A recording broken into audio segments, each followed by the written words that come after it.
ಟಿವಿಗೆ ಸ್ವಾಗತ. ನಾನು ಶಮ್ಮಿ ಶೆಟ್ಟಿ. ಐಪಿಎಲ್ ಸೀಸನ್ ಆರಂಭಕ್ಕೆ ಕ್ಷಣಗಣನೆ ನಡೆಯುತ್ತಿದ್ದಂತೆಯೇ ರಾಯಲ್ ಚಾಲೆಂಜರ್ಸ್ ಬೆಂಗಳೂರು ಶಿಬಿರದಲ್ಲಿ ತೀವ್ರ ಸಿದ್ಧತೆಗಳು ಜೋರಾಗಿವೆ. ನಗರದ ಚಿನ್ನಸ್ವಾಮಿ ಕ್ರೀಡಾಂಗಣದಲ್ಲಿ ನಡೆದ ಎಂಟ್ರಾ ಸ್ಕ್ವಾಡ್ ವಾರ್ಮ್ ಅಪ್ ಪಂದ್ಯದಲ್ಲಿ ಬ್ಯಾಟ್ಸ್ಮನ್ಗಳ ಸ್ಫೋಟಕ ಪ್ರದರ್ಶನ ಮ್ಯಾನೇಜ್ಮೆಂಟ್ಗೆ ಭರವಸೆ ನೀಡಿದರೆ ಬೌಲರ್ಗಳ ದುರ್ಬಲ ಪ್ರದರ್ಶನ ಹೊಸ ಆತಂಕಕ್ಕೆ ಕಾರಣವಾಗಿದೆ. ಡೈರೆಕ್ಟರ್ ಮೋ ಬೋಬಾಟ್ ಹಾಗೂ ಮುಖ್ಯ ಕೋಚ್ ಆಂಡಿ ಫ್ಲವರ್ ಮಾರ್ಗದರ್ಶನದಲ್ಲಿ ತಂಡ ಕಠಿಣ ಅಭ್ಯಾಸದಲ್ಲಿ ತೊಡಗಿಸಿಕೊಂಡಿದೆ.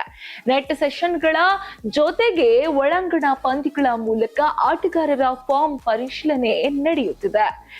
ಟೀಮ್ ವೆಂಕಟೇಶ್ ಅಯ್ಯರ್ ಮೊದಲಿಗೆ ಬ್ಯಾಟಿಂಗ್ ನಡೆಸಿ ಭರ್ಜರಿ ಮೊತ್ತ ಕಲೆ ಹಾಕಿತು.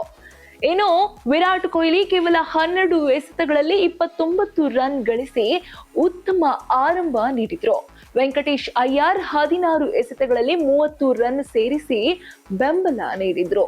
ಅಂತಿಮ ಹಂತದಲ್ಲಿ ಟೀಮ್ ಡೇವಿಡ್ 14 ಎಸೆತಗಳಲ್ಲಿ 36 ರನ್ ಸಿಡಿಸಿ ತಂಡದ ಮೊತ್ತವನ್ನು ಎತ್ತರಕ್ಕೆ ಕೊಂಡೊಯ್ದ್ರು.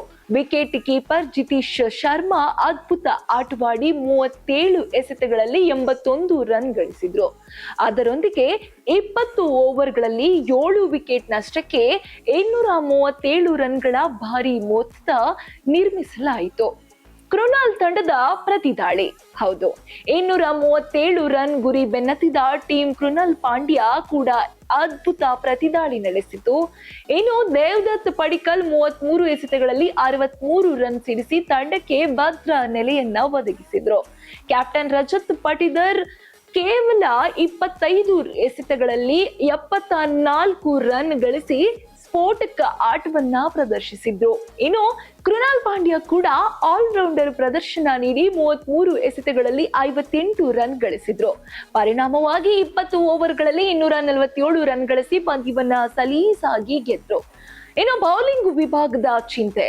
ಹೌದು, 2 ತಂಡಗಳ ಬ್ಯಾಟ್ಸ್ಮನ್ಗಳು ಅಬ್ಬರಿಸಿದ್ರು. ಬೌಲರ್ಗಳ ಪ್ರದರ್ಶನ ನಿರಾಸೆ ಮೂಡಿಸಿದೆ.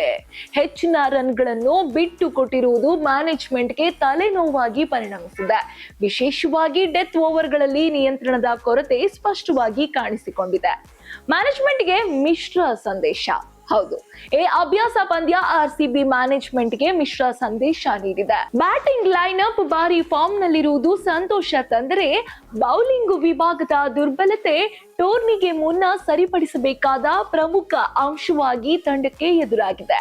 ಇದಿಷ್ಟು ಆರ್ಸಿಬಿ ಬೌಲಿಂಗ್ ಬ್ಯಾಟಿಂಗ್ ನ ಅಪ್ಡೇಟ್ಸ್. ಇನ್ನೇನು ಕೆಲವೇ ದಿನಗಳಲ್ಲಿ ಮ್ಯಾಚ್ ನಮ್ಮ ಕಣ್ಣೆದುರುಗಡೆನೆ ಇರುತ್ತೆ. ಹಾಗಾಗಿ ಈ ಬಾರಿಯ ಆರ್ಸಿಬಿ ತಂಡ ಯಾವ ರೀತಿಯಾಗಿ ಸೆಣಸಾಡುತ್ತೆ, ನಮಗೆ ಈ ಬಾರಿನೂ ಟ್ರೋಫಿಯನ್ನ ಹೊತ್ತು ತಂದುಕೊಡುತ್ತಾ ಕಾದು ನೋಡೋಣ. ಇದು ಹೊತ್ತಿನ ವಿಶೇಷ. ಇನ್ನಷ್ಟು ಸುದ್ದಿಗಳಿಗಾಗಿ ನೋಡ್ತಾ ಇರಿ ಸಪ್ತಾಶ್ವ ಟಿವಿ.